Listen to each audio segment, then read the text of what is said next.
Je me suis dit: «Mince, waouh!» Comme en fait, on voit ce qui se passe à la télé, on voit que ça arrive aux autres, ça tire en fait la sonnette d'alarme. Fanta n'est pas seule. 91% des personnes noires interrogées dans une enquête récente ont déclaré avoir été victimes de discrimination raciale.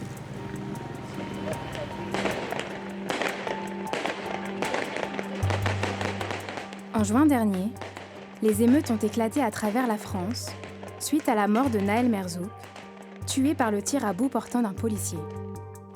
Il avait 17 ans.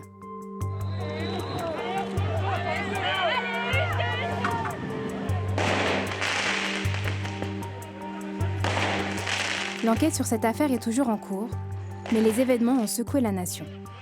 Ils représentaient quelque chose de beaucoup plus profond qui couvait depuis des années. Une réelle colère envers la façon dont les communautés marginalisées sont perçues et traitées en France.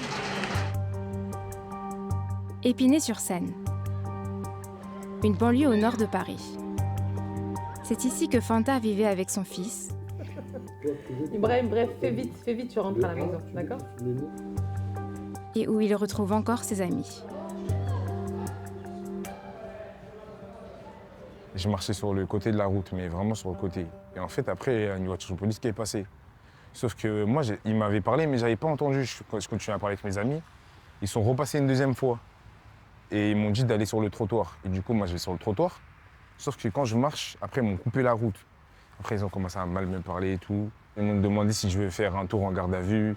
Après, ils ont commencé à me parler de prison, de ta mère, est-ce qu'elle veut venir te chercher en garde à vue, les trucs comme ça.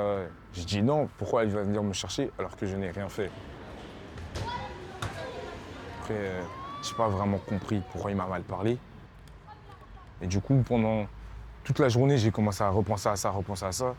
Et même mes amis qui étaient avec moi, ils ne comprenaient pas pourquoi ça s'est passé et tout.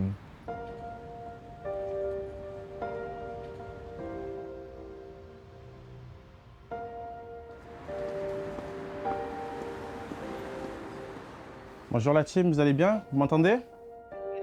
Depuis son appartement parisien, Menka dirige une petite agence de voyage appelée Tukikat.